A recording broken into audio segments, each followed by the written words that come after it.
Barka da zuwa tashar Arewa Select TV. Idan wannan shine zanka na farko, ka danna subscribe da alamar ƙararrawa domin kallon sabbin shirye-shiryen da zarar mun daura.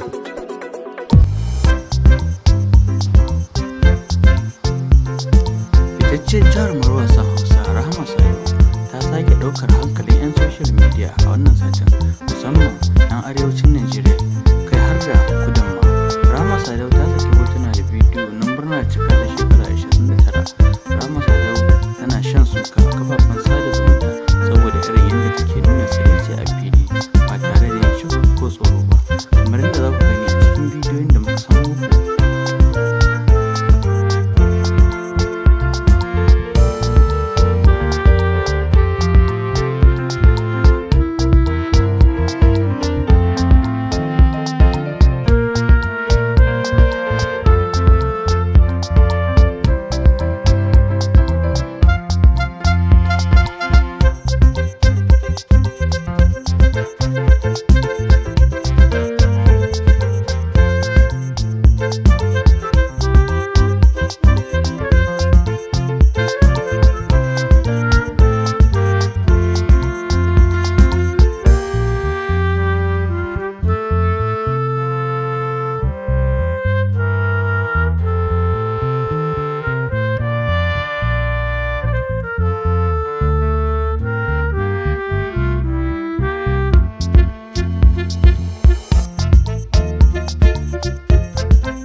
Ku danna subscribe da alamar ƙararrawa domin kallon sabbin shirye-shiryenmu da zarar mun daura.